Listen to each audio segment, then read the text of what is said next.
కింద ఎవడైనా నిలవలేడు అని అర్థం.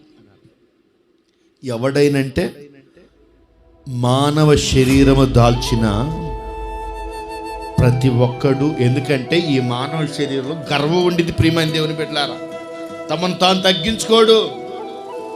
ఇప్పుడు ప్రభు అయిన యేసుక్రీస్తు ప్రభు వారు కూడా మానవ శరీరాన్ని ధరించుకొని ఈ భూమి మీదకి వచ్చాడు. మరి ఆయన నిలవగలడా? ఖచ్చితంగా నిలవగలడు. ఆయన ఎందుకు నిలవగలడు అంటే ఆయన పాపము లేని వ్యక్తి, పాపము లేని మనుష్యుడు. ఆయన సజీవుడైన దేవుడు కాదు, సజీవుడైన మానవుడు, పరిపూర్ణమైన మానవుడుగా ఈ భూమి మీదకి వచ్చాడు.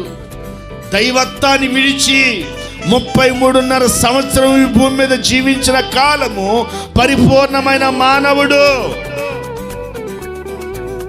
ఆయన ఆకాశం మీద ఉంటే దేవుడు,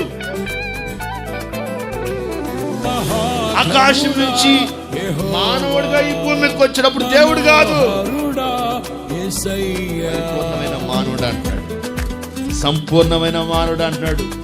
ఇలాగ సంపూర్ణత కలిగి మీరు జీవించాలరా, అప్పుడే మీరు మహిమ దేహాలుగా మార్చబడతారు.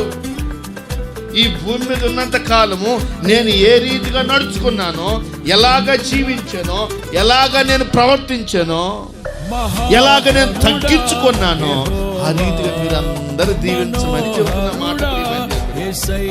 దేవుడయ్యాడు ప్రభు ప్రేమ, అందుకే ఆయన దేవుడయ్యాడు.